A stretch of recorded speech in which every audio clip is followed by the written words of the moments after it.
आपके पास एक जिंदगी आपको मिलती है। उस जिंदगी में अगर आपने अपने ख्वाब पूरे नहीं किए, वाह, तो फिर आपकी वो जिंदगी उसमें और इस कबूतर में, उसमें क्या फर्क है? वो ऐनक पहनी है, खुद आपकी शख्सियत के बारे में एक तासुर बड़ा डिफरेंट है। लोग आपको देखते हैं, क्या कहते हैं? मेरा ताल्लुक डिजाइन से है। एक प्रकार की तरह फेस गोल है, बिल्कुल प्रकार रख के आप मेरा चेहरा बना सकते क्या बात है। आपके अफसानों में भी हमें ये हम जिस प्रस्ती से मुतालिक बड़ी चीजें मिलती हैं। ये और क्या है? ये टोटली फॉल्स एटीट्यूड है। हार्मोन्स की टेंडेंसी होती है जो Okay. इनबॉर्न, उसी से एक इंसान, इट्स अ बायोलॉजिकल थिंग। एक यहूदी का आपकी जिंदगी में बड़ा किरदार है, वो कौन था, क्या था, जरा वो बताएं। उस कंपनी का जो मालिक था, उसका जो वाइस प्रेसिडेंट था ना, वो कुत्ता था। क्या मतलब उसको कुत्ते से इतना प्यार था कि उसने अपनी कंपनी का वाइस प्रेसिडेंट कुत्ते को बना कुत्ते दिया? को बना, उसको ऑफिस दिया हुआ था और ओह। उसने अपनी आधी कंपनी उसके नाम लगाई हुई। क्या बात है। टीचर था, उसने पूछा तुम करना क्या? मैं कहा जी आर्ट डायरेक्टर बनना है। बहुत रिजेक्शन मिली। कितनी? मैं आपको अनगिनत, मैं वो रिस्क ले लिया कि अब जो है ना, जिंदगी के जो ख्वाब थे वो पूरे करूँ। कैल्विन क्लाइन में आप आर्ट डायरेक्टर थे। वहां पे तो आपकी तनख्वाह होगी लाखों में पाकिस्तानी। मैं आपको बता नहीं सकता। 40-50 लाख होगी पाकिस्तानी। यार कुछ भी नहीं है मसला। आपने अपनी मूवी के लिए किसी एक्टर से रब्ता किया जिसने रेट बताया हो तो आपने कहा हो यार ये तो बहुत ज्यादा मांग। तो यार उन्होंने मुझे इतना डिसअपॉइंट किया। क्या रेट था? उन्होंने 35 लाख मांगा। बिस्मिल्लाहिर्रहमानिर्रहीम। इस वक्त मैं न्यूयॉर्क में ये रोजवेल्ट आइलैंड है, यहाँ पे मौजूद हूँ। बड़ा खूबसूरत आइलैंड है, यहाँ पे चारों तरफ पानी है। और इस फ्रेम में जो आपको मेरे साथ दूसरी शख्सियत नज़र आ रही हैं, ये मुमताज़ हुसैन है। नाम इनका मुमताज़ है, लेकिन इन्होंने अपने आप को मुमताज़ किया भी है। ये फिल्म मेकर हैं, ये शायर भी हैं, अफसानों की किताब भी लिखी। इनकी पेंटिंग्स भी यहाँ पर सेल होती हैं। न्यूयॉर्क में पिछले 30-35 साल से हैं, जंग से ताल्लुक़ है। बड़ी इंटरेस्टिंग स्टोरी है इनकी। और यहाँ पे लोग इनकी प्ले देखने के लिए स्पेशल दूर से आते हैं। गोरों में मकबूल हैं, पाकिस्तानियों में तो मकबूल है ही हैं। इनकी कहानी इन्हीं की ज़ुबानी जानते हैं। जी मुमताज़ भाई, क्या हाल चाल है आपके? जी बहुत शुक्रिया। पहले तो आपको जहाँ मैं रहता हूँ उस जगह पे देख के बहुत खुशी हो रही है। अच्छा, ये पीछे आपने इंतखाब भी ऐसा किया, आपने कहा इस जगह बैठ के बात करेंगे। हाँ। यानी ये पीछे ये क्या है जगह जहाँ पे हम बैठे हैं? ये स्कल्पचर गार्डन है और यहाँ पे 7 स्कल्पचर जो है ना, ह्यूज लाइव, मेरा मतलब है कि बहुत बड़े बड़े फेसेस हैं। ठीक है। और उन फेसेस की जो खूबसूरती कंपोजिशन की ये है कि उनमें दरार है। ओह। और और उनके फेसेस में ना हम्म, एक एक इस तरह करके गैप है, दरार है। लेकिन वो ये नहीं है कि औरत के दुख की दास्तान उस दरार में है, बल्कि वो विजुअली इतनी स्ट्रांग है कि वो जो देखने वाला है ना, वो ये चाहता है कि ये दोनों आपस में मिल क्यों नहीं जाते। जब ओह। इस तरह की सिचुएशन बनती है देखने वाले को, तो एक इंटरेस्ट क्रिएट इसी को तो आर्ट कहते हैं। इसी को। अच्छा, हाँ आप कब आए, किस साल में आए? एनसीए से आप पढ़े, जी। फिर उसके बाद किस मुल्क में गए? हम्म। हम चूंकि स्टोरी आपकी बहुत लंबी है, हम एनसीए से पढ़ने के बाद आपने क्या किया, क्या पढ़ा, यहाँ से स्टार्ट करते हैं। मैं नेशनल कॉलेज ऑफ आर्ट्स में मैंने थीसिस दिया, तो थीसिस देते ही मेरा एडमिशन हुआ था 3 मुल्कों में। ठीक है। तो मैं फ़िल्म पढ़ना चाह रहा था, तो फ़िल्म पढ़ने के लिए एनसीए से निकला, तो मुझे लंदन पसंद आ गया। मैं कहा यहीं पढ़ लेते हैं, क्योंकि फ़िनलैंड और एक और इस तरह का मुल्क था, वहाँ एडमिशन मेरे हो गया। ठीक है। तो लंदन, क्योंकि अंग्रेज़ी स्पीकिंग और मेरा पहली दफ़ा मुल्क से निकलना था, तो वो देसी कम्युनिटी जो जिस तरह मुझे हेल्प करती थी और मोहब्बत और प्यार मिलता था, तो मुझे वो जगह ज़्यादा पसंद आई। लंदन। लंदन। ठीक है। मैं लंदन में पढ़ना शुरू कर दिया। तो वहाँ पे एक स्कूल था जिसमें मैंने यूरोपियन आर्ट पे क्लासेस ली, शॉर्ट कोर्सेज थे वो लिए, वहाँ पढ़ रहा था। तो वहाँ से फिर मेरा एक राब्ता हुआ, उस राब्ते की वजह से मैं पेरिस चला गया। ठीक है। तो फिर मैं पेरिस में एक आर्ट गैलरी थी, लिबेल आर्ट गैलरी, उसमें मेरा सोलो पेंटर, मेरे अकेले का काम लगता था। तो वहाँ गया, तो मेरा लेकिन दिल नहीं लगा पेरिस में। पेरिस में क्या वजह? आर्ट के हवाले से तो पेरिस आगे है काफी। आर्ट के हवाले से, राइटिंग के हवाले से, तो जिसको कहते हैं ना कि हेवन ऑन जन्नत है। अर्थ, हाँ वो है। लेकिन उसके साथ साथ जो फ्रेंच हैं, उनका attitude towards the non French, वो एक एक जो है ना, एक तासुब पसंद है। तासुब पसंद है। ठीक है। वो कंफर्टेबल नहीं था मैं। तो फिर मैं वहाँ से निकल आया, फिर मैं न्यूयॉर्क आ गया। तो न्यूयॉर्क आके भी मैंने पढ़ने के लिए फिल्म पढ़ने गया तो उन्होंने मुझे डरा दिया। क्या कहा? उन्होंने कहा जी कि हमारे काउंसलर हैं, तो हम्म, उन काउंसलर से आप मशवरा कर लें। अच्छा। अच्छा, अब मैं पाकिस्तान से आया था, मेरी ट्रेनिंग पाकिस्तान में थी। हम्म, पाकिस्तान में नेशनल कॉलेज ऑफ आर्ट्स उस वक्त वाहिद इंस्टीट्यूशन था जहाँ आर्ट पढ़ाया जाता था। ठीक है। अच्छा, फिल्म नहीं पढ़ाई जाती थी वहाँ, और NCA was the close match कि मैं वहाँ पे फिल्म पढ़ सकूँ, क्योंकि एनसीए के ही सारे लोग टीवी और फिल्म में जाते थे, ओके। या जो स्टैंडर्ड की फिल्म बनती थी तो वहीं के लोग जाते थे। तो वहाँ गया तो वहाँ मेडिकल कॉलेजेस में आपको पता है कि कितना टफ कंपटीशन होता है। एनसीए में उस वक्त मैं आपको बता नहीं सकता कि पूरे मुल्क में एडमिशन के लिए कोई 20-25 हज़ार एप्लीकेशन आती थी, जिनमें से 30 की सिलेक्शन होती थी फर्स्ट ईयर में। एनसीए में एनसीए में मेडिकल कॉलेज में इतना कंपटीशन जितना था यहाँ पे था, जितना एनसीए में था। ये आज भी ये माहौल है? अब तो क्योंकि बहुत सारे इंस्टीट्यूशन खुल गए हैं ना, हाँ, लेकिन तब ये माहौल था, तब ये यानी इंजीनियरिंग, मेडिकल, इन सबसे आगे सबसे टफ टफ था। एडमिशन ठीक है, टू गेट इनटू ठीक है, एनसीए, ठीक है। ये हाल था। पूरे मुल्क में एक ही आर्ट इंस्टीट्यूशन था। तो यहाँ जब आया हम्म, तो अमेरिका में एजुकेशन वो लेते हैं एज एन इंडस्ट्री। ठीक है। अच्छा, उनके जो कोर्स नहीं बिकते थे, अब मैं तो अंधाधुंध जो कह रहे थे कि मुझे वो चीज़ कन्विंस कर रही थी। हम्म, तो उन्होंने मेरा पोर्टफोलियो देखा, जो काउंसलर था उसने कहा तुम्हारा तो इतना स्ट्रॉन्ग पोर्टफोलियो है आर्ट में, तो फिल्म, ज़बान, कल्चर, ये वो, यहाँ के लोग जो हैं, अमेरिकन जो हैं, हम्म, जो सब कुछ जानते हैं, उसके बावजूद इस कैरियर में नहीं पनप सकते, तो तुम्हारे लिए तो और मुश्किल हो जाएगा। तो मैं डर डरा गया, दिया। डरा दिया, मैं डर गया, क्योंकि जो इमिग्रेंट होता है ना, वो बहुत डरा हुआ होता है। तो मैं, और फिर ऊपर से फीस भी डबल थी हमारी, और उसके ऊपर कैरियर कॉन्शियस हम लोग होते हैं बहुत ज़्यादा। तो उसकी वजह से मेरा जो खौफ है वो, मैंने फिर वहाँ पे ग्राफिक डिज़ाइन पढ़ना शुरू कर दिया, वहाँ पे फिल्म नहीं पढ़ी। तो जिसकी वजह से, लेकिन उसके कुछ फ़ायदे भी हुए, लेकिन नुकसान ये हुआ कि जो मुझे ख्वाब लेके था कि वो ख्वाब पूरे नहीं हुए मेरे। लेकिन उसका फ़ायदा ये हुआ कि मैं पोलो रॉल्फ लोरेन में आर्ट डायरेक्टर जा लगा आफ्टर वहाँ से पढ़ने के बाद। तो खुशकिस्मती मेरी समझ लें कि मुझे उस्ताद बहुत अच्छे मिलते रहे। तो वहाँ पे मिल्टन ग्लेजर, जो दुनिया का सबसे बड़ा ग्राफिक डिज़ाइनर था, उसका स्टूडियो था। अच्छा, अच्छा, उसकी मैं किताबें एनसीए में हम पढ़ते थे। ये कहाँ की बात कर रहे हैं? ये मैं न्यूयॉर्क की बात। ओके। तो उसके स्टूडियो में वर्कशॉप लेना शुरू कर दिया, मैं थोड़ा-सा उसके क्लोज़ भी हो गया। तो उसकी वर्कशॉप ने इतना सिखा दिया कि मेरी पहली job as an art director लगा। कहाँ पे? पहले मैं, एक जापानीज़ फ़र्म थी समोरा इंटरनेशनल। समोरा, हाँ, ओके। उसमें पियर कार्डन और जो फ्रेग्रेंस हैं उनकी एडवर्टाइज़िंग के लिए ना वो करता था, पैकेजिंग, एडवर्टाइज़िंग और ये वो। तो पहला आर्ट डायरेक्टर मैं समोरा इंटरनेशनल, वहाँ से छोड़ा, तो पोलो रॉल्फ लोरेन ने उस वक़्त होम फर्निशिंग शुरू की थी, पहली दफ़ा। पहले जरा इस ब्रांड के बारे में लोगों को बताएं ना, जरा अंदाजा हो। बहुत से व्यूअर्स को नहीं पता होगा इसके बारे में, लेकिन किसके आप बताएं। किसके बारे में? ये पोलो, हाँ। पोलो पोलो फैशन की बहुत बड़ी फर्म है। तो उसका स्टाइल जो है, वो जो टी-शर्ट्स हैं, पोलो की बहुत ज़्यादा बिकती थी उस वक़्त, बड़ा नाम था एक क्लासिक पोलो का। लेकिन अब क्योंकि उसका नाम एस्टेब्लिश हुआ, तो वो अपने नाम को कैश करवाना चाह रहा था। तो उसने क्या किया, उसने मुख्तलिफ एरियाज़ में अपने नाम से चीज़ें शुरू कर दी। मसलन पोलो फ्रेग्रेंसेस शुरू हो गए, वो क्लोन और ये और कॉस्मेटिक पोलो की पूरी। और फिर उसके साथ ही वो डेवलप हुआ कि होम फर्निशिंग, क्योंकि वो कपड़े का काम करता था, तो होम फर्निशिंग शुरू की जाए, कर्टन डिज़ाइन करके बेचे जाएँ, या बेड पिलो और पिलोज़ और बेड शीट्स और इस तरह के तो जो होम फर्निश। आपका एग्जैक्टली काम क्या था? मेरा काम था उनकी प्रोडक्ट को एडवर्टाइज़ करना, ओहो। Not to design. वो बेडशीटें डिज़ाइन करना मेरा काम नहीं था। हम्म, वो वही डिज़ाइन करते थे, मैं उनको मार्केट करता था। मैं ठीक है, उनके डिज़ाइन, पोस्टर सब कुछ बनाता था।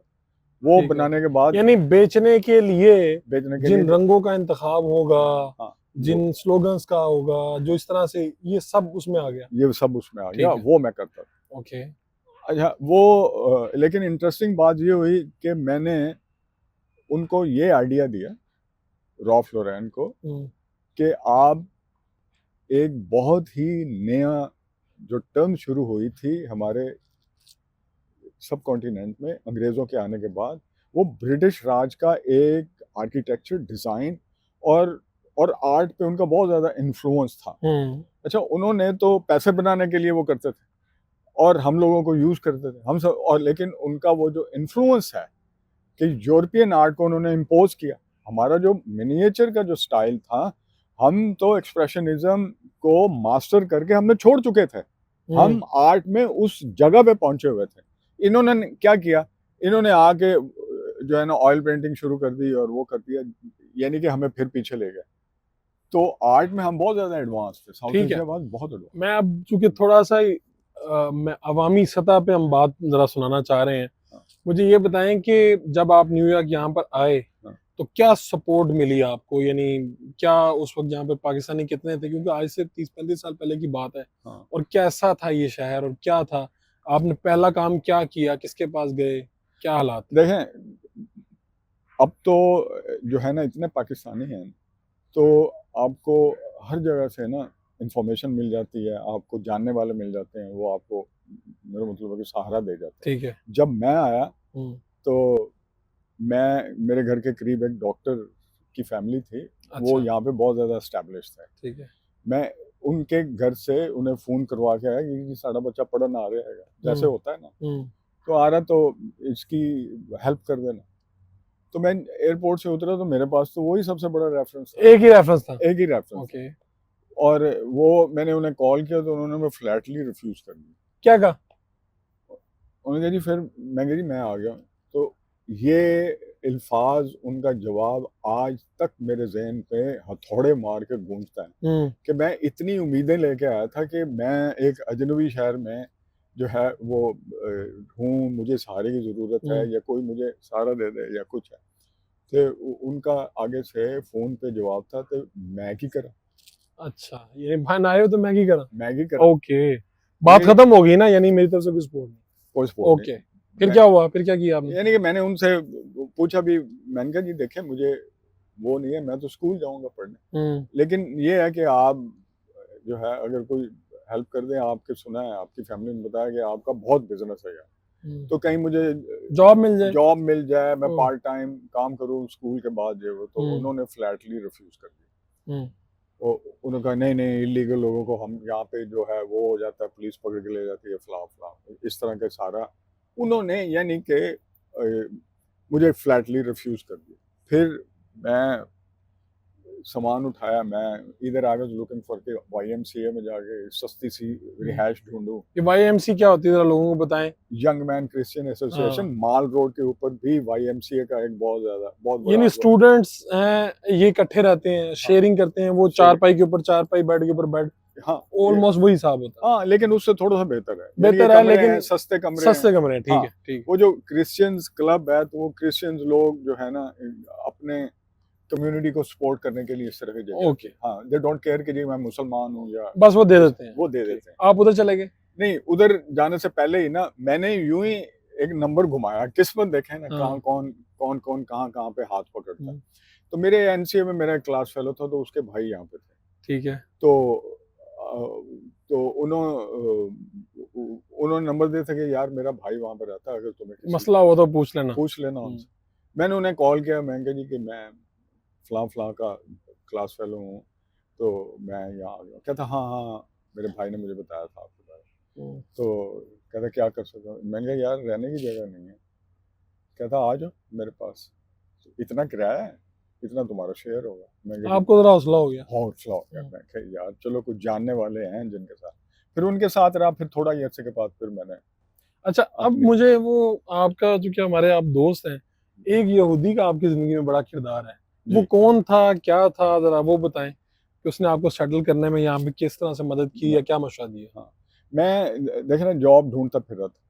तो और मेरा ये डिसीजन था कि मैंने अपने फ़ील्ड के अलावा कोई और जॉब नहीं करनी। ठीक है। भूखा मर ये जाऊँ, जो लोग कहते हैं कि यार ये यहाँ पे टैक्सी चला लो, ये कर लो, वो कर लो, आपने कहा मैंने इनमें से कुछ नहीं करना, कुछ नहीं करना। अपनी फील्ड का काम करूंगा।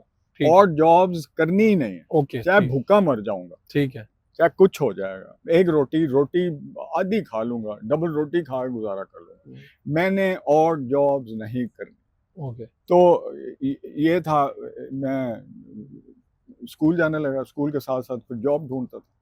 तो मुझे एक कंपनी थी, मुझे आज भी याद है यार, वो बहुत मेरी ज़िंदगी में उस कंपनी का बहुत इफ़ेक्ट है। उसका नाम था एड एड एड आर्ट, अच्छा, एड आर्ट, एडवर्टाइज़िंग का ठीक है, एड और आर्ट, आर्ट जो ठीक है। आर्ट होता है। एड आर्ट में मैं गया तो उन्होंने मुझे रख लिया हुँ, पार्ट टाइम। हुँ, तो बहुत थोड़े पैसे देते थे। मैं तो कहता था मुझे नाम ही दो, तो मुझे काम सीखना है।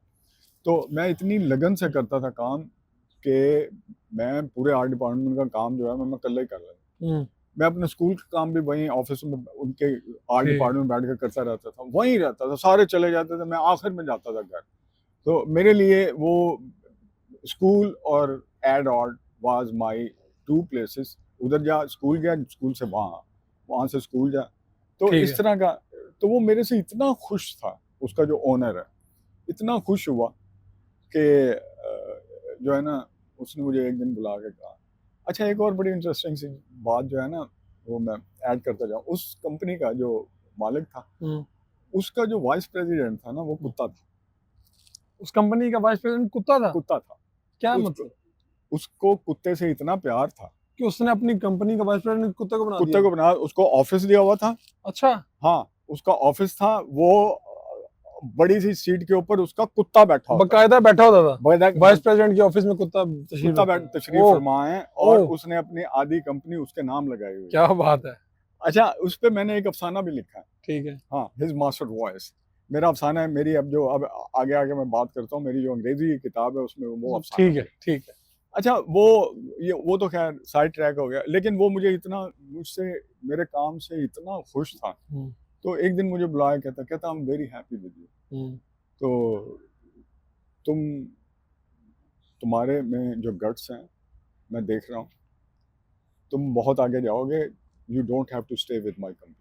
अच्छा, हाँ, मैं तुम्हें जो चाहिए तुम मुझे बताओ, I am going to help you. मैंने कहा जी मुझे लीगल स्टेटस चाहिए, मैं किस हुँ। तरह यहाँ पे लीगल। उसने कहा जी मेरे लॉयर पे चले जाओ, उसको जो जो चीज़ चाहिए मैं देने को तैयार हूँ।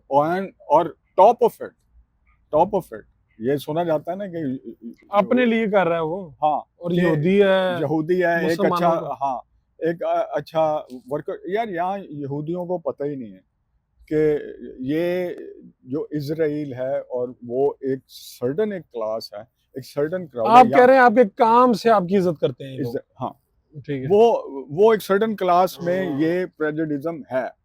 लेकिन जो यहाँ का आम अमेरिकन है, उसे ये प्रॉब्लम उसको नहीं है। पता ही नहीं है। ओह!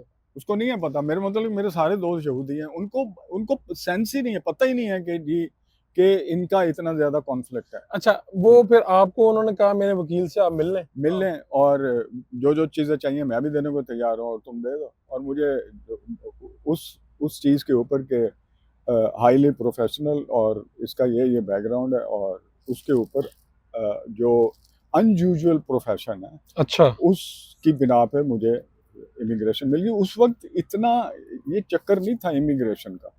रेयर लोग इमिग्रेशन और लेकिन वो आपके मौसिन बन गया वो यहूदी जो है। मेरा मौसम, मैं आपको बता रहा हूँ कि हर साल, हुँ। फिर मैंने जॉब छोड़ दी, फिर तो मैं आगे और लगा उसने ये गया। भी कहा कि मैं ये वीज़ा वगैरह भी ले देता हूँ, आपको सेटल कर देता हूँ। उसने यही लेकिन तो, मुझे नौकरी आप मेरे पास करें ना करें कोई वो प्रॉब्लम कह नहीं है। रहा था कि तुम you don't have to stay, क्योंकि वो मीडियल मीडियम साइज छोटी सी फर्म थी। अच्छा, छोटी सी फर्म थी, तो वो ये कह रहा था कि तुम अपना टैलेंट जो है ना, तुम बड़ी फर्मों में तो जाओ। कितनी तनख्वाह वहाँ पे लेते थे आप? वहाँ यार मुझे मिलती थी पर आवर्स। पर आवर्स हाँ, कितनी? उस वक्त तो $8 1 घंटे का मिलता था। कितना आप महीने के कितने बना लेते थे? मैं क्योंकि स्कूल जाता था, स्कूल जाने के बाद फिर मैं वहाँ, मैं अपनी तरफ से कम आवर, मैं जितने मर्जी लिख सकता था hour, but I was honest. मैं कहता यार ये लोग मेरे साथ इतने अच्छे हैं, मैं तो क्यों मुझे इनके भी। साथ बेईमानी करूँ। तो वो, तो मैं पूरे, बल्कि 1-2 घंटे में कम ही लिख देता था कि मैं इतने आवर्स मैंने काम किए और इतना ये किया। तो उसके उसके डिफरेंट डिपार्टमेंट बन थे। ओके। डिपार्टमेंट ये वहाँ था। वहाँ से आप किधर गए? अच्छा, वहाँ ये काम करते करते फिर मैं साथ पढ़ भी रहा था, वो भी जा रहा था। तो मेरा जो टीचर था उसने पूछा तुम करना क्या? मैं कहा जी आर्ट डायरेक्टर बनना है। हुँ, तो क्योंकि मैं पाकिस्तान में आर्ट डायरेक्टर की ख्वाहिश थी, करता रहा। जब मैं पढ़ता था स्कूल में, एनसीए में, तो स्कूल के बाद मैं 2-3 फर्मों में काम कर चुका था। दिन में काम, स्कूल जाना, शाम को फर्म में काम करता था। क्रिस्टल एडवर्टाइजिंग में, ठीक है। जो दर्पण के छोटे भाई हैं मंसूर, उनकी फर्म थी। वो अब तो भाइयों की तरह दोस्त हो गया ना वो। तो उनकी फर्म में काम करता था। इसी तरह मुझे एक्सपीरियंसेस थे। तो मेरा ड्रीम था कि यहाँ भी मैं आके आर्ट डायरेक्टर आर्ट बनूँ। डायरेक्टर बनना। हाँ, तो मैंने अपने टीचर से पूछा कि उसने कहा कि क्या? मैंने कहा जी आर्ट डायरेक्टर बनना है। तो उसको पता है ना आर्ट डायरेक्टर बनने के लिए क्या-क्या करना होता है। मैंने कहा जी, आपको पहले जो है ना उस वक़्त, अब तो कंप्यूटर आ गया ना, एवरीथिंग इज़ डिजिटल। उस वक़्त हर चीज़ हाथ से करनी पड़ती थी। पेस्ट अप आर्टिस्ट होता था। वो मैकेनिकल बनाते थे, जो चीज़ प्रिंटिंग होने से पहले बनाई जाती है, टेक्निकैलिटीज़ वो करते हैं, वो करना है। फिर कॉपी राइटिंग होती है, फिर ये होता है, फिर मार्केटिंग स्ट्रेटजी वाले आपको इन्फॉर्मेशन देते हैं और उसके मुताबिक आप फिर जो है ना ऐड बनाते हैं। तो तो फिर हाँ, उसके टीचर ने गाइड किया तो आपकी पहले तो हुई इसके पास ये जो योदी था, हाँ, इसकी उसमें ऐड आर्ट में हुई। हाँ। उसके बाद फिर कहाँ-कहाँ गए? उसके बाद उसने कहा कि तुमने अप्लाई ही आर्ट डायरेक्टर ही करना है। तुमने उसके अलावा कुछ नहीं करना। कुछ ये एक सबक है उन लोगों के लिए जो आते हैं हाँ, और फिर काम कुछ और करते हैं। हाँ, अगर आपका पैशन है तो आप उसी में उसी में जाए। अप्लाई करें, उसी में जाएँ। ठीक हो गया। मैंने कहा जी कि मुझे तो वो उसका एक्सपीरियंस कहता, देखो एक्सपीरियंस तुम्हें खुद हो जाएगा। तुम्हें यही है, रिजेक्शन मिलेगी ना, कितनी रिजेक्शन मिलेंगी? मिली आपको रिजेक्शन? बहुत रिजेक्शन मिली। कितनी? मैं आपको अनगिनत, मेरा काम यही होता था कि सुबह पोर्टफोलियो उठाता था, हुँ।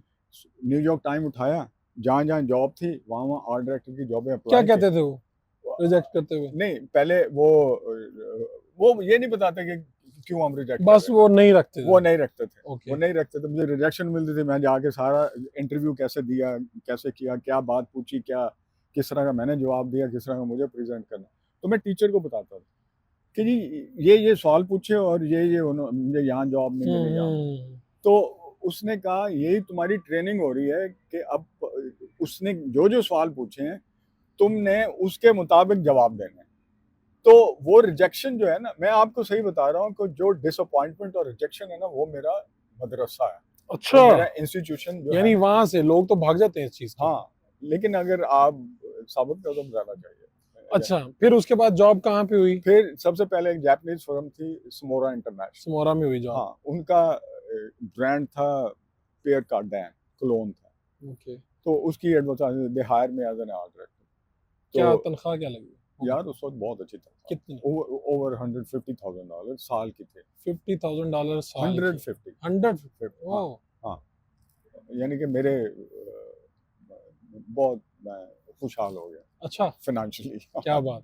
हाँ, फिर कितनी देर सिंगल था काम मैं। की? हैं? कितनी देर वहाँ पे काम किया? वहाँ पे मैं कोई 1.5 साल रहा। उसके बाद फिर कहाँ गए? उसके बाद फिर मैं ना अप्लाई करता रहा, तो फिर इनका नया शुरू हुआ था, पोलो राल्फ लॉरेन का। वो यहाँ पे, क्योंकि इनका फ़ोकस बहुत ही शार्प है, हुँ, इस ये स्पेशलाइज़्ड फ़ील्ड में अगर आप कोई यहाँ पे बंदा किसी फ़ील्ड में काम कर रहा है, तो वो उसी में ही सारी उम्र करता रहता है। हुँ। तो वो उसमें मास्टर हो जाता है। अच्छा, वो अब मैं तो क्योंकि फ्रेग्रेंस का बंदा था, तो लेकिन ये जो जॉब थी, Polo Ralph Lauren started a new, उन्होंने डिपार्टमेंट खोला था होम फर्निशिंग का, हुँ। कि ये बेडशीट्स और कर्टन और हाँ, ये वो जो आप डिज़ाइन बता रहे थे कि बता फिर उन सब चीज़ों में वो आ गए। आ गए। तो वहाँ कितनी देर किया फिर आगे कहाँ-कहाँ गए? मैं फिर वहाँ डायरेक्टर बन गया, लेकिन वहाँ जो एक बड़ी इंटरेस्टिंग बात मैं जी, बताना चाह जी, रहा जी। हूँ, तो वो जो मेरा पाकिस्तान का एक्सपीरियंस या साउथ एशिया का एक्सपीरियंस है, वो मैंने वहाँ पे इस्तेमाल किया। उसका फ़ायदा हुआ आपको? उसका मुझे फ़ायदा एक्सपीरियंस ये था कि हमारी जो इंडिया पाकिस्तान में जो एक नया डिज़ाइन का सेंस बदला था, वो अंग्रेज़ों के आने की वज़ह से बदला था। तो वहाँ एक टर्म शुरू हुई थी जिसको ब्रिटिश राज कहते हैं। जी। अच्छा, उस ब्रिटिश राज का हमारी जो वहाँ पे सो कॉल्ड अपर क्लास है, उनका गुफ्तगू करने का स्टाइल, उनका रहने का स्टाइल, उनकी कॉन्वर्स मैं तो देहात से आया हुआ, रोडू सुल्तान से आया हुआ, मैं तो बहुत ही बेसिक मासेस गलियों और थड़ों में बैठने वाला, हुँ, वो वहाँ से आया था। लेकिन वहाँ की जो अपर क्लास है हुँ, पाकिस्तान की, वो बहुत ज़्यादा ब्रिटिश स्टाइल में अंग्रेज़ी बोलना, उनकी तरह उनका रहना स्टाइल है, हुँ, रहना-सहना उन्हीं उन्हीं की तरह वो। अच्छा, उस ब्रिटिश स्टाइल में अंग्रेज़ों ने एक डिफरेंट आर्किटेक्चर दिया पाकिस्तान को। जिनमें मतलब कि आपको सारी एग्जांपल मिलेंगी। लाहौर का अजायब घर हो गया, नेशनल कॉलेज ऑफ आर्ट्स की बिल्डिंग होगी। हाँ, ठीक अच्छा, है। इसी तरह गंगा राम, इस तरह का एक जो मुगलों के बाद जो आर्किटेक्चर आया है, मुगलों को गिरा के जो अंग्रेज आया था, तो उस अंग्रेज ने एक डिफरेंट सेंस ऑफ डिजाइन दी थी। ठीक है, वो उसका फिर आपको असम्बली मैदान में उसका फायदा हुआ उस सेंस का। मैंने उन्हें ये कहा कि जी कि जो कम्बिनेशन है साउथ एशिया और यूरोप का, वाह, उसको मिला उस दिया उस आपने, उसको मिला के एक इसको नई आप नया नई निकाला। टर्म अच्छा, निकाली और इस टर्म को तुम होम फर्निशिंग में यूज करो। उन्होंने किया यूज, उन्होंने किया। तो क्या एक हुआ? महीने में, हाँ। The first month, hmm. He raise the sale of $5 million। 5 million dollar million dollar उफ एक अल्लाह। महीने में सेल अप गई। फिर तो क्या क्या हुआ, जो, बुला लिया उन्होंने आपको? नहीं नहीं, मैं तो वहीं था। नहीं, वो कहा कि यार ये क्या किया तुमने? हाँ, मैंने पूरी टीम भेजी उन्हें राजस्थान में ना, कि उनके डिजाइन और जो नेचुरल कलर है हम्म, और वो जो सब्जियों से रंग बनाते हैं, और वो और हमारी जैसे अजरक है, हम्म। उनको अगर उन डिज़ाइन और उन रंगों को, जो कि हज़ारों सालों से सिंथेसिस होके जो है वो पक के वो डिज़ाइन बाहर आता है, तो वाह। उसकी जो स्ट्रेंथ है, विजुअल स्ट्रेंथ है, उसको यूज़ करो आप। अच्छा, अब मैंने ना, मेरे पास टाइम कम है, हम्म, मैंने बातें करनी है दरमियान दरमियान में से। हाँ, आखिरी जॉब आपने कहाँ पे की? केल्विन में, उसमें? Kelvin Kline. केल्विन क्लाइन में। जी। केल्विन क्लाइन में आप आर्ट डायरेक्टर थे, हाँ, और इस बात को 20 साल गुजर गए। 20 साल गुजर तो गए, 20 साल के बाद आपने मैंने कोई जॉब नहीं सोचा कि मैंने जॉब नहीं करनी इसके बाद? केल्विन क्लाइन आपकी आखिरी जॉब थी, बहुत अच्छी बड़ी की। कंपनी, बहुत बड़ी कंपनी। और उसमें आप आर्ट डायरेक्टर 5 थे, 5 उसमें आर्ट एक डायरेक्टर पाकिस्तानी थे, एक आप ही थे, पाकिस्तानी, 2 इटालियन, 2 फ्रेंच। 2 फ्रेंच। तो और वहां पे तो आपकी तनख्वाह होगी लाखों में पाकिस्तानी। मैं आपको बता नहीं सकता अच्छा, कि इतने पैसे वहां पे मिलते थे। उसके अलावा फिर मेरी फिंगर टिप्स पे, 40-50 लाख होगी पाकिस्तानी। यार कुछ भी नहीं है 50 लाख, करोड़। बहुत ज्यादा। हाँ, ओ, ये 100,000 तो इज आपने इक्वल टू करोड़ उस वक्त। तो आपने 1 करोड़ की जॉब छोड़ दी, हाँ, और कहा कि मैंने अब इसके बाद काम कोई नहीं करना, मैं मूवीज बनाऊंगा, मैं हाँ, ये करूंगा। हाँ। मैंने कहा क्यों? मैं, क्यों? यार देखो, मैं जिंदगी में, आपके पास एक जिंदगी आपको मिलती है। हम्म। उस जिंदगी में अगर आपने अपने ख्वाब पूरे नहीं किए, वाह। तो फिर आपकी वो जिंदगी उसमें और उस इस कबूतर में जो हाँ, यहाँ हाँ, बैठा हुआ, हाँ। या वो जो वो बैठा है, उसमें क्या फर्क है? नहीं, खा लेकिन खा उसमें एक प्रॉब्लम भी तो है ना, हाँ। सबके पास इतने वसाइल और ये चीजें तो होती हैं, फिर आप अपने अखराजात कैसे पूरे करने लगे? नहीं नहीं, वो ये हुआ था कि जब मैंने जॉब छोड़ी ना, उसकी थोड़ी सी बैकग्राउंड है जिसकी वजह से मैंने वो जॉब छोड़ी। हम्म। यूनी इसने कैल्विन क्लाइन ने अपने लाइसेंस यूनिलीवर को भेज दिए थे। ओके। तो जो फ्रेग्रेंस मैं कर रहा था, तो उसके वो उन्होंने उसे भेज दिया। Unilever offered me the job, कहते जी तुम इधर आ जाओ, हम तुम्हें वही सैलरी देंगे और वैसे ही। ठीक है। इस ये क्योंकि कंपनी बंद कर रहा था कैल्विन क्लाइन, तो ये बैठ के आराम से प्रॉफिट खाना चाह रहा था, यानी कि अपने लाइसेंस के पैसे खाना चाहता। मुझे सही क्या है, पड़ी है सही कि है। मैं मुसीबतों में ठीक घुसा है, हूं। ठीक है। तो उन्होंने मुझे गोल्डन शेक हैंड दिया। उसने कहा जी ये इतने पैसे, if you want to leave the company. वो गोल्डन शेक हैंड लेके मेरे पास कुछ पैसे आ गए थे, जिसकी वजह से मैंने सोचा कि अब मैं आसूदगी है, अब कर सकता हूँ मैं कर अपने। सकता हूँ। मैं उस वक्त सिंगल भी था, शादी भी नहीं थी, बच्चे भी नहीं थे, हम्म। सब कुछ। तो मैं वो रिस्क ले लिया कि अब जो है ना, जिंदगी के जो ख्वाब थे वो पूरे करूँगा। जबरदस्त। आप फिर उसके बाद अगले इन 20 वर्षों में हम्म, आपने पेंटिंग्स बनाई, आपने मूवीज बनाई, आपने अफसाने लिखे, किताबें लिखी, शायरी की, शायरी, किताबें हाँ, लिखी, प्ले लिखे, थिएटर अब किया, यहाँ पर थिएटर, हाँ, लोगों ने आपको आके यहाँ पे सराहा भी, सुना भी, हाँ, और अब आप पिछले 20-22 सालों से जॉब नहीं करते, जॉब तो नहीं आपका करता। आमदन का क्या है, जरिया दे, का आमदन क्या है? देखिए, किताबें बिकती हैं, किताबें अंग्रेजी की बिकती हैं। किताबें, तो बिल्कुल शफाफ। एक किताब बिकेगी, उसके ऊपर जो रॉयल्टी है राइटर की, वो आपके बैंक अकाउंट में चली थक जाती है। करके। थक पाकिस्तान करके वाला पैसे। हिसाब नहीं है। पाकिस्तान वाला बिल्कुल पाकिस्तान हिसाब। में भी तो आपकी किताबें 5 में किताबें हाँ, वहां छपी, 5 5 और एक बड़े इंडिया ने जबरदस्त छापी, बड़े पब्लिशर ने छापी, बहुत बड़े तो पब्लिशर ने पैसे छापी। वैसे भी मिले। बस आप उसको और लोगों को जवाब पता चल गया इसका। हाँ, तो टच ना ही करें अच्छा, हाँ, मेरा अच्छा यहाँ पे आपको ताल्लुक है। बड़े बड़े अवार्ड्स भी मिले, हाँ, और अभी भी लोग आपकी बात सुनने आते हैं, आपका पढ़ा हुआ हम्म, जो है, लिखा हुआ आपका पढ़ रहे हैं। हाँ। क्या जिंदगी के बारे में, अगर क्या सोचते हैं, जिंदगी का निचोड़ क्या निकाला आपने? यार देखो ना, अगर आप जहाँ से आए हैं, और आपके कंधों कंधों पे एक रिस्पॉन्सिबिलिटी भी है हाँ जी।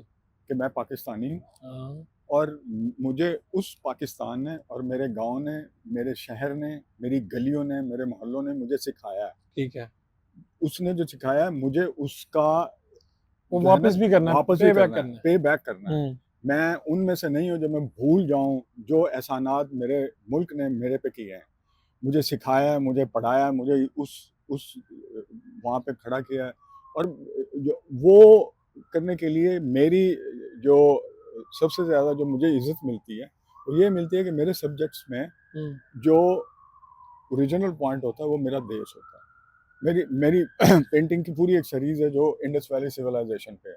बल्कि एक पेंटिंग में तो मैंने दरिया सिंध की मिट्टी यूज़ की है रंगों में वाह मिला के। वाह वाह हाँ, वाह। यानी कि पेंटिंग में से आपको दरिया सिंध की खुशबू आती है। आपकी जो किताबें हैं हुँ, उनके नाम बड़े दिलचस्प हैं। हाँ, लफ्जों में तस्वीरें, हाँ, गोल ऐनक के पीछे, पीछे, मैं ठीक कह रहा हूँ? ठीक है। इस तरह के नाम बड़े दिलचस्प हैं और आपने वाकई गोल ऐनक पहनी है। खुद आपकी शख्सियत के बारे में एक तासुर हाँ, बड़ा डिफरेंट है। लोग आपको देखते हैं क्या कहते हैं, हाँ। और ये इमेज क्या है, यानी आपको अपना आप इस तरह से ही अच्छा लगता है? बस यार ये क्योंकि मेरा ताल्लुक डिज़ाइन से है, हाँ, तो मतलब पूरे वो आर्टिस्ट लुक है आपकी।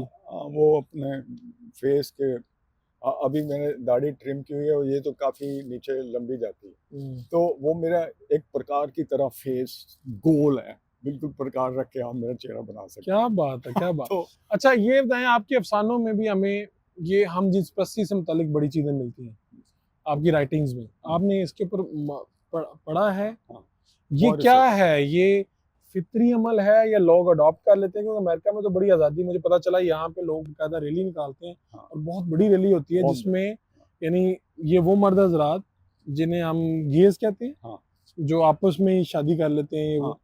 तो आपने इनके मुतालिक पढ़ा, क्या ये नेचुरल है या लोग इसे अडॉप्ट करते हैं? देखें इट्स नॉट अ सर्कमस्टांसेस। हम्म। ये नहीं है कि मियाँ बीवी की लड़ाई हुई तो बीवी जो है वो तंग आके लेस्बियन होगी। हाँ, अच्छा ये टोटली फॉल्स एटीट्यूड है ठीक है। Towards them.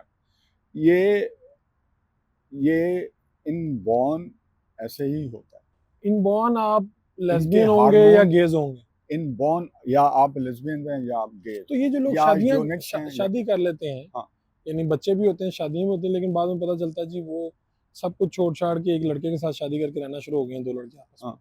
इसकी क्या वजह, यानी पहले शादी क्यों होती है और बच्चे क्यों, और इस तरफ वो फिर क्यों जाते हैं जब उनका इंटरेस्ट ही नहीं होता? देखें ना हमारी सोसाइटी जो है ना बहुत ही ज़्यादा कंजर्वेटिव है। ओके। उन्होंने अभी तक कबूल नहीं किया। एक्सेप्टेंस नहीं होती। एक्सेप्टेंस ही अभी नहीं है। पिछले दिनों बल्कि वो जो है अली सेठी, उनका भी बड़ा चला जी कि जी वो शादी हो गई है उनकी और यहीं पे वो रहते हैं, हाँ और उनके बारे में भी लोगों ने बड़ा रिएक्शन आया बड़ा। हाँ आप ये कह रहे हैं ये सब कुछ नेचुरल है, नेचुरल इंसान अपनी मर्जी से नहीं अडॉप्ट करता नहीं इसको? नहीं नहीं करता। ये नहीं है कि जी कि इस सोसाइटी में गेज जो है वो बहुत पावरफुल है तो मैं गे वो बन जाता हूँ? मैं गे बन जाता हूँ। ऐसा नहीं। इसमें एक्सेप्ट होने तो की इनको नहीं आप बन ही नहीं यानी इस सकते। मर्द को लड़की अच्छी ही नहीं लगेगी, वो अट्रैक्ट अच्छी ही नहीं करेगी? अट्रैक्ट ही नहीं करती। और अगर कोई लड़की लेस्बियन है तो उसको मर्द अच्छा ही नहीं लगेगा? अच्छे नहीं लगे उसको औरत ही अच्छी लगे। और तो यहाँ। ये इनके जो है ना हार्मोन्स की टेंडेंसी होती है जो ओके। इनबॉर्न उसी से एक इंसान इट्स अ बायोलॉजिकल थिंग। कोई ज़हनी फतूर नहीं है, कोई लोगों ज़हनी का बड़ा फतूर इसके नहीं। ऊपर आ गया यार, ये तो ज़हनी फतूर है, ना ना ना बिल्कुल कोई ज़हनी चस्के फतूर लेते हैं ये लोग, ऐसे करते हैं, ऐसा आप नहीं। डिसाइड भी करें तो नहीं हो सकते गे। आप जब तक अंदर से गे नहीं है आपके अंदर वो हार्मोन्स नहीं है वो एलिमेंट्स नहीं है वो बायोलॉजिकल आप उस तरह के नहीं बने तो आप गे नहीं है। ये मेरा मेरा ये थी। ठीक है। और फिर देखे ना मेरी मैं तो लिखने में लगा था एक हम हमारे मिस्टिसिज्म का पूरा एक बैकग्राउंड है। अगर वो नेचुरल ना होता तो वो इतने माधो शाह लाल हुसैन यार हाँ। कितने बड़े शायर कितने यस, बड़े और बड़ी वो मेरा चरागा और पॉपुलर, हाँ। पॉपुलर वो दोनों वो क्या था मैं ये नहीं कहता हूँ कि उनका वो गलत उसका कोई रिलेशन गलत नहीं है, हाँ। रिलेशन था। लेकिन आप लेकिन लेकिन उनका एक एटीट्यूड टूवर्ड्स हम जिन्स होने के वो उसको उस तरह नहीं लेते थे कि उनमें उनकी सेक्सुअल इस पे वो है। बकायदा आपने रिसर्च है? मेरी पूरी रिसर्च है इस पे है मेरा मतलब कि सरमद को इश्क एक सिंधी लड़के से था हाँ। और फिर उनके पेरेंट्स को जब यकीन हुआ तो उन्होंने इजाज़त दे दी सरमद के साथ रहने में यानी और कि ऐसे जब ऐसी इसके अलावा क्या मिसालें हमारे माशरे में कहाँ मिलती हैं और यार क्या? देखें इतनी मिसालें हैं मैं आपको मैं रिसेंट मिसाल देता हूँ इतनी खूबसूरत मिसाल पठाने खान हाँ जी। पठाने खान का जो लवर है, यासीन नाम था उसका, ठीक है। जब तक यासीन उसके सामने नहीं बैठता था, उससे सुर से गाया ही नहीं जाया करता। ओ, और वो कहता था, साईं ए मेरी सूरत यासीन है, मैं पठाने यानी खान इसको देखे बगैर मैं नहीं आगाज कर मैं सकता। गा नहीं सकता। ओके। अब पठाने खान इज मैरिड, 13 बच्चे हैं माशाल्लाह उनके थे जब वो हाँ जिंदा जी, थे। हाँ जी, हाँ जी। अच्छा, इस तरह की कई मौजूद पाकिस्तान हैं। मौजूद हैं ले, हाँ, एग्जाम्पल। ठीक है, ठीक है। हाँ, लेकिन अच्छा। देखें, मैं बात कर रहा हूँ, हो सकता है कि जो मजहबी, क्योंकि वहाँ पे हाँ, लोग बहुत ज्यादा वो स्ट्रांग है वहाँ थोड़ा पे, सा। और वो मेरे ऊपर फतवे लगे हों और नहीं, नहीं, मेरा नहीं। सर उड़ा के जाए, आप तो अपनी लेकिन रिसर्च। मैं रिसर्च पे बेस ओके। करते हुए ये बात अच्छा, ये बताएं कि अमेरिका में आके आप, अमेरिका की सबसे अच्छी चीज क्या है? आपने इतने साल यहाँ पे रहे हैं, सबसे अगर आप कोई वन लाइनर कहें तो क्या है? देखें, ये सोसाइटी किसी भी थर्ड वर्ल्ड से बुरी सोसाइटी है। ठीक है। अच्छा, मैं ये नहीं कहता कि सबसे ज्यादा क्राइम और क्रिमिनल माइंड यहाँ अमेरिका में है। ओके। मैं ये नहीं कहता कि पाकिस्तान में हर बंदा ही नंबर 2 है, यहाँ आया ही नंबर 2 है, ठीक है, फिर? लेकिन इन्होंने एक सिस्टम परफेक्ट किया है। जो मुझे यहाँ वो सिस्टम है, अदालत जो है ना यहाँ पे, मुझे चलती होंगी, मैं ये नहीं कहता कि 100% ये सही है, लेकिन यहाँ पे अदालतें जो है ना, चाहे ट्रम्प हो और चाहे मेरे सामने, मैं जब आया तो इस जहाँ मैं रहता हूँ मैनहट्टन की, उसको मैनहट्टन क्वींस कहते थे, लियोना हेम्सले, रिचेस्ट वुमन, बहुत पावरफुल औरत थी। उसने इनकम टैक्स में फ्रॉड किया, उसको 3 साल जेल हुई। इतनी पावरफुल औरत, उसको जेल में कर दिया। उसकी दौलत, उसकी पावर किसी काम नहीं है। किसी काम आप नहीं। कह रहे हैं कि सिस्टम इतना मजबूत हो गया, सिस्टम इन्होंने तो ना perfect कर पाकिस्तान को भी अगर ठीक करना है तो सिस्टम मजबूत सिस्टम वहां पे मजबूत हो जाए, ओके। अदलिया ये मजबूत हो। बताएं कि कितनी मूवीज बना चुके हैं अब तक और आगे क्या बनाने का इरादा रखते हैं? 7 फिल्में बना चुका। ठीक है, इनके और नाम बताएं जरा। मेरी जो फीचर फिल्म जो जिस पे मुझे बहुत अवार्ड्स मिले, उसका नाम है article love square. Love square, yes, हाँ, बिल्कुल ठीक वो है। फिर जो टर्की की ऑलमोस्ट हर यूनिवर्सिटी ने दिखाई, जलालुद्दीन रूमी पे मेरी एक फिल्म है, inside you, Rumi inside you. Room inside you, ये 7 मूवीज आपने बनाई। हाँ, और अभी आगे आपको देसी शेक्सपियर, ये क्या कॉन्सेप्ट है देसी हाँ, शेक्सपियर? एक मूवी 10% शूट कर चुका हूँ, और अब कुछ मसले मसाइल हैं, वो खत्म होते हैं तो वो मैंने पूरी फिल्म यानी वो इधर आधी होगी शूट, आधी पाकिस्तान में, 10% यहाँ होनी थी, यहाँ का स्पेल जो है मैंने शूट कर लिया, बाकी पाकिस्तान में होनी है? बाकी पाकिस्तान में। अच्छा, आपने जो यहाँ पे मूवीज वगैरह शूट करते हैं, ये कितनी को फैसिलिटेट करते हैं ये लोग अमेरिका वाले? आप यकीन नहीं करेंगे, आप यकीन नहीं करेंगे कि जितनी हेल्प यहाँ की गवर्नमेंट करती है फिल्म मेकर को, कोई नहीं देता। 30% किक बैक मिलता है आपको। आप फिल्म बनाएं, आप पूरा पूरा उनको रसीदें दें, एक एक चीज ऑथेंटिक हो, बेईमानी नहीं है। नंबर 2, रसीद नहीं चलेगी। ओके।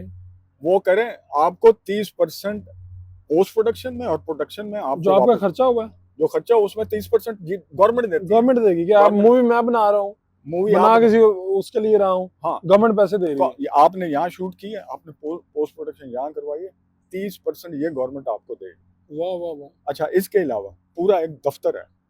आपने कहा जी मैंने यहाँ इन जगहों पे शूट करनी है। हाँ। आपको वो रोड ब्लॉक करके देंगे, आपको वहाँ बंदे बैठे हुए जो आपको हेल्प करेंगे। तो आपने कहाँ पे शूट की है अपनी मूवीज? यहाँ पे मैनहट्टन में, ऑल ओवर न्यूयॉर्क मैंने फिल्में शूट की हैं। मेरी सारी 7 की 7 फिल्में मेरी मैनहट्टन में ही हुई हैं। पाकिस्तान की फिल्म का मसला क्या है? टाइम क्योंकि शॉर्ट है बिल्कुल, हाँ। इसलिए जरा मुख्तसर बताते जाएंगे पाकिस्तान की फिल्म इंडस्ट्री का मसला क्या है सबसे बड़ा? देखिए, एक नहीं, काफी मसले मसाइल हैं। अगर 2-3 पॉइंट्स अगर हम बता सकें बड़ी जल्दी और क्विकली।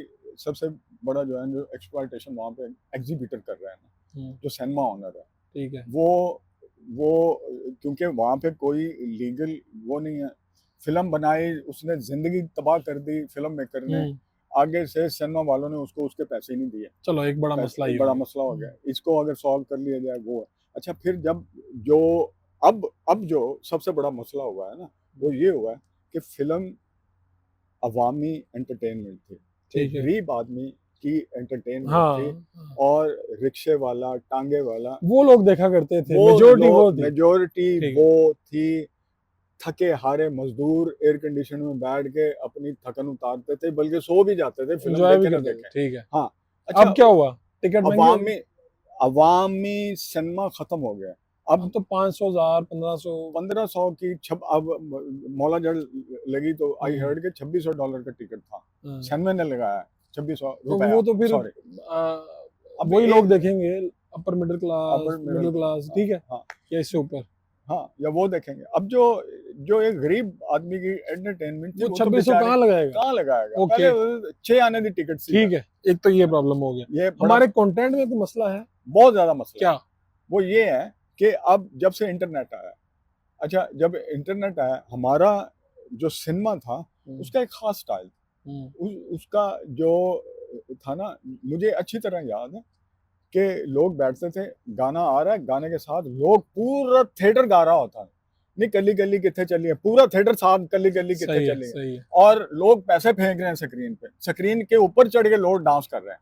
यानी कि वो जो इंटरेक्शन जो था ना, वो पब्लिक का, और वो जो सब्जेक्ट थे वो जाने के बजाय अब क्या हुआ, नेटफ्लिक्स आ गया, स्ट्रीमलाइनिंग आ गई, पूरा वहाँ की जो एलीट है वो हॉलीवुड की, अब जितनी वहाँ सिनेमा पे फिल्म चलती है वो हॉलीवुड की फिल्म चलती है, पाकिस्तानी तो फिल्म बनती नहीं है, हम नहीं वो बनते, इंडिया की इंडियन वैसे दिखा बन, नहीं सकते, हाँ। इंडिया की लगा नहीं सकते, पाकिस्तानी बहुत थोड़ी बन रही है थोड़ी मूवीज। बन रही है।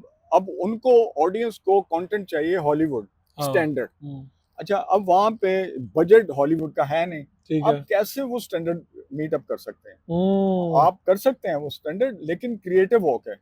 अच्छा ये बहुत बड़ा मसला है। ऊपर से आज तक फिल्म को गवर्नमेंट ने एज ए इंडस्ट्री कबूल ही नहीं किया, कबूल ही नहीं किया, उसको फैसिलिटेट ही नहीं किया उसको कभी। फैसिलिटेट नहीं अच्छा, किया। पाकिस्तान के कौन से डायरेक्टर हैं जिनकी मूवीज आपको पसंद है? कोई 2-3 नाम अगर ले सके। यार मैं आपको बताऊं ना, एक कपल था, हम्म, शान साहब के वालिद रियाज शाहिद, हाँ जी, हाँ जी, रियाज शाहिद और खलील कैसर का जो जोड़ा था ना, हाँ जी। और रशीद अतरे, तीन बंदे, म्यूजिक ओके, रशीद अतरे का, अत्रे साहब, हाँ, हाँ। कहानी मुसन्निफ होते थे रियाज शाहिद साहब, और डायरेक्ट करता था खलील कैसर। अब ये तीनों के कॉम्बिनेशन ने जो फिल्में दी हैं वो पाकिस्तान की लैंडमार्क फिल्म है, इतनी क्रिएटिव और कमर्शियल सिनेमा में रहते हुए। यानी कि हमारा तो टोटली थिएटर है ना, हमारी पंजाबी और उर्दू फिल्में जितनी बनी वो थिएट्रिकल थी, थिएटर था, थिएटर खत्म हुआ, हमारी फिल्म शुरू हो गई है, वो थिएटर कन्वर्ट हुआ फिल्म में। और वो थिएट्रिकल स्टाइल ने जो एक यूनिकनेस और एक इंफरादियत दी थी, वो एंटरटेनमेंट जो दी थी, अच्छा वो उसके बाद कहीं नजर नहीं आया अभी जो यंग लोग हैं जो इस वक्त काम कर रहे हैं, इस वक्त मूवीज बना रहे हैं, उनमें कोई नाम बताएं। मैं बिलाल इशारी, मैं बहुत इम्प्रेस हूँ उससे। अच्छा, हाँ, आपने ये देखी मौला जट? बहुत, एक बहुत दफा नहीं अच्छी, 3 दफा सिनेमा में जाके बहुत देखी। अच्छी मूवी थी। बहुत अच्छी मूवी, ठीक आई है। मीन टेक्निकली बहुत अच्छी है, उसकी एक्टिंग क्वालिटी बहुत अच्छी है, उसकी स्टोरी लाइन जैसे बिलाल लेके आया है। और मुझे बल्कि अच्छा भी लगा जब मैं उनसे मिला तो उसने उस वक्त फिल्म शुरू नहीं हुई थी, तो उसने मुझे उसके डायलॉग सुनाए थे जो, अच्छा, हाँ, नासिर अदीब ने लिखे थे तो उसने रिकॉर्ड किए हुए, कहता है वो ये सुना है। वो सुनाया अच्छा, एक बात और बताएं, ये था। कहते हैं जी पाकिस्तान के अंदर शाहरुख खान, सलमान खान, हाँ, आमिर खान, हम्म, ये पाकिस्तानी इंडस्ट्री क्यों नहीं पैदा कर पाती इस पाए के लोग? हम्म। ये क्या है? इस यार कमेंट को किस तरह से आप देते हैं? देखिए मेरी बात सुनो, ये बड़ा आम सा कमेंट है, आम सा लोग कमेंट सुनते है, हैं। टैलेंट की कमी नहीं है, हाँ, टैलेंट है, लेकिन जो अब ये होता है ना कि एक जो एक्टर थोड़ा सा यहाँ पाकिस्तान में अच्छा बन गया ना, वो उनके रेट से सामान होकर चले जाते हैं, हम्म। और वो अपनी इंसल्ट समझते हैं तो कि किसी के आपने साथ। आपने अपनी मूवी के लिए कुछ किसी एक्टर से रब्ता किया जिसने रेट बताया हो तो आपने कहा हो यार ये तो बहुत ज्यादा मांग मैं आप मेरे पास बहुत एग्जाम्पल, है? अच्छा, बहुत एग्जाम्पल। नहीं कोई ऐसा बंदा है जो आपको लगा यार ये पैसे ज्यादा मांग रहा है, इसकी इतना नहीं बनता ये। हाँ, मैं आपको कहानी सुनाता हम्म, हूँ। गुल नौखेज मेरे बहुत अच्छे जी दोस्त हैं, ठीक है। वो एक शो को राइटर, लिखते थे, हाँ हाँ। जी। मैंने उनसे कहा कि यार मैं मेरी फिल्म में एक करेक्टर है, एक दिन का ही है उसकी ओके। शो, तो मैं क्योंकि ट्रेडिशन से मॉडर्न, मेरे पास जो मेरा सफ़र फिल्म का है वो पंजाबी, पश्तो, उर्दू से लेके इटालियन, वर्ल्ड सिनेमा से लेके हॉलीवुड से लेके मेरे पास सारा एक्सपीरियंस है। और मैं अब तक जो है ना, मैं अब तक इन सारों से इन टच हूँ, मैं सारी फिल्में देखता हूँ। ठीक है, फिर? अच्छा, और मैंने उनसे कहा कि ये एक एक्टर मुझे बहुत अच्छा लगा, ये एक फलान दिन के लिए चाहिए मुझे। एक दिन के लिए ओके। चाहिए। तो खालिद अब्बास डार साहब के हाँ, पास मैं गया, ठीक है। तो यार उन्होंने मुझे इतना डिसअपॉइंट किया। तो पहले तो उन्होंने अपना वो बहुत तो बन के टप्पा बताया, हाँ, फिर बताने के बाद फिर उन्होंने जो रेट्स बताए, क्या रेट था? उन्होंने 35 लाख मांगा एक दिन एक दिन के एक लिए? दिन का। जबकि ओह! मेरा जो विलन जिससे मैं डील करके आया था जावेद शेख साहब से, हुँ, वो इनसे बहुत कम थे पैसे। वो इससे कम थे? हाँ, जो पूरी फिल्म में, और उनके ये अल्फाज थे, मैं आई रिस्पेक्ट जावेद शेख साहब, हाँ। उनके ये अल्फाज थे कि देखो मुमताज, जब तक तेरी फिल्म खत्म नहीं होगी, हुँ, रीशूट है, 10 दफा शूट करवा, 10 दफा एडिट करवा, 10 दफा जो मर्जी कर, मुझे साउंड डबिंग करवा, कुछ करवा, मैं इन्हीं हाज़िर हूँ। पैसों में हाजिर। और ये डार साहब के मुआवजे से बहुत कम पैसे उन्होंने माँगे, बहुत और कम पैसे, रोल भी उनका बड़ा था, पूरी फिल्म उन पूरी पे थी। फ़िल्म उन पे थी। हाँ, तो ये वो फिर आपकी डील डन नहीं हुई। नहीं नहीं, मैं और अच्छा, डर के चला गया। इसी तरह अब ये जो लड़कियां एक्ट्रेसेस हैं, माहिरा और बाकी लोग हाँ जो हैं, हाँ। आप इनको कहाँ रेट करते हैं? इनके हवाले से क्या राय है? एक फिल्म मेन के तौर पे आप अमेरिका में मूवीज बना रहे हैं, यहाँ के लोगों से इंटरेक्शन करते हैं, दुनिया की सबसे बड़ी मूवीज यहाँ बनती है, हाँ, अच्छा आप इनको कहाँ पे रेट करते हैं? देखिए मेरी बात सुनिए, मैं किसी के खिलाफ नहीं। खिलाफ नहीं है, नहीं, एक हाँ, राय देनी एक चाहिए, यू आर एक्सपर्ट। हाँ, हाँ मैं आपको ये देख कि मेरे पास एक्सपीरियंसेस हैं, जी। एक्सपीरियंसेस इन दिस सेंस कि एक एक्टर को एक डायरेक्टर ने कैसे, देखे ना, वो मट्टी होती है ना, उस मट्टी को डायरेक्टर जो है ना स्कल्पचर पीस में डालता है, ठीक है। वो चिकनी मट्टी को वो उसी में से एक लोथड़ा भी बना के फेंक सकता है, उसी मट्टी को एक खूबसूरत मूर्ति बना के, एक स्कल्पचर पीस ओके बना के पेश कर, जी। ये डायरेक्टर के हाथ में बहुत ज्यादा चीज होती है। अब मैं मिसाल देता हूँ, हमजा अली अब्बासी हम्म, की मैंने जब पहली फिल्म देखी, वो जो थी जवानी फिरनी आनी जी थी, जी जी, मैं बहुत डिसअपॉइंट हुआ। सही है। अच्छा, जब वही हमजा अली अब्बासी सरप्राइज मी इन मौला जट। मौला जट में, ठीक है। तबाही फेर दी उस बंदे ने। हम्म, यानी कि मेरे जहन में जो है ना, इतना स्ट्रॉन्ग करेक्टर बैठा हुआ था नूरी नाथ का, हम्म, उसने इसको डायमेंशन दी है। और मैं जो है कमाल ना, आप कह रहे हैं डायरेक्टर का। कमाल डायरेक्टर, जिस तरह उसने मोल्ड किया है उस करेक्टर को, किस सही तरह है। विजुलाइज उसने फिल्म को की है, जिसमें से वो उसने करेक्टर उसको निकाला है, उसने तो तबाही फेर दी। मैं समझता था कि इससे बड़ा एक्टर कोई नहीं है। उसने, यानी कि स्क्रीन पे दिल करता था उसे देखता रहूं मैं। लड़कियों में दो चार नाम ले सकते हैं? यार मुझे, आई एम वेरी मच इम्प्रेस, वो वो क्या नाम है उनका, जो इसमें जिन्होंने बागी का करेक्टर किया है, यार किसमें? किसमें? बागी सीरियल चला है यार, वो उमायमा? नहीं नहीं नहीं, यार, बहुत अच्छी एक्ट्रेस है, जो मैं पंजाब नहीं जाऊंगी। लाहौर से कराची तक मजाहिया फिल्म में काम किया उन्होंने। नाम मुझे भी भूल गया है। यार अच्छा, उन्होंने आपको इम्प्रेस किया कौन से रोल ने? उन्होंने छोटे छोटे जो भी रोल उन्हें दिया गया ना, ठीक है। She justified okay. वो। अच्छा, और उनमें बहुत ज्यादा डाइवर्सिटी है उनमें, और वो चैलेंज एक्सेप्ट कर जाती है। जो लोग एक्टिंग करना चाहते हैं, एक्टर्स बनना चाहते हैं, इधर आके वो पढ़ें, बाकायदा तालीम हासिल करें, कोई तरबियती इदारे से हासिल करें, या एक्टर बंदे के अंदर होता है, इसको सीखने की जरूरत नहीं होती, क्या है? यार देखें, दो थ्योरियां हैं इस पे। हाँ जी। एक तो ये है कि हमारे पाकिस्तान में तो कभी कोई इंस्टीट्यूशन नहीं होता था, ठीक है। जो है ना 22 करोड़ लोगों में जिसका सफेद रंग होता था और खूबसूरत होता, वो हीरो बन जाता, बन जाता है। ये ओके। होता था। अच्छा, लेकिन पहले वो, मैं देखता हूँ कि दुनिया का सबसे बड़ा जो एक्टर जिसको मैं मानता हूँ ना, वो स्क्रीन का जो उसकी जो प्रेजेंस थी और एक्टिंग की डिटेल्स को वो समझते थे, वो था Dilip Kumar. Oh. Dilip Kumar never went to any institution.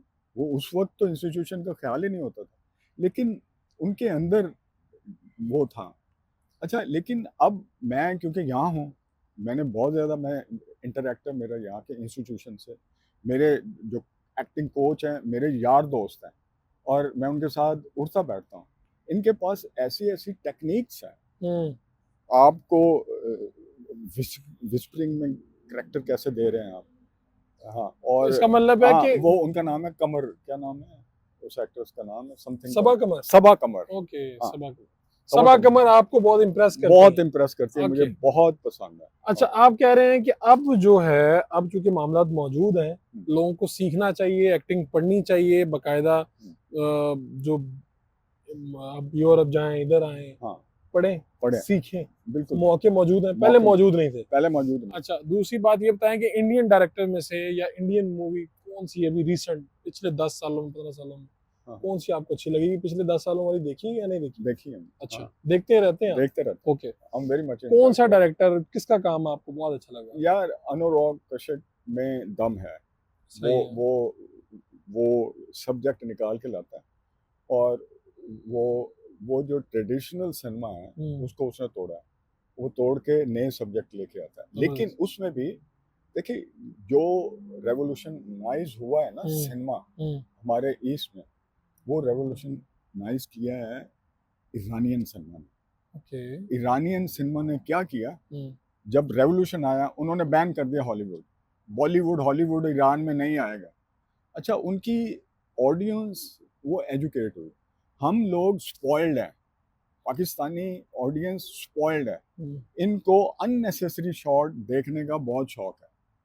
और एक एक सिनेमा में एक टर्म यूज होती है इकोनॉमी, ठीक है। आपको अगर एक शॉट में आप नैरेटिव दे सकते हैं हम्म। और कहानी बता सक रहे हैं, तो क्या जरूरत है कि ड्रोन लाओ, नीचे से लो, नीचे लाओ, आप कहते हैं कि हम ज्यादा, हमारे, आपने कहा अननेसेसरी शॉट्स हाँ, देते हैं। अच्छा, मुझे सिर्फ इतना बता ऑडियंस को दें। स्पॉइल किया है।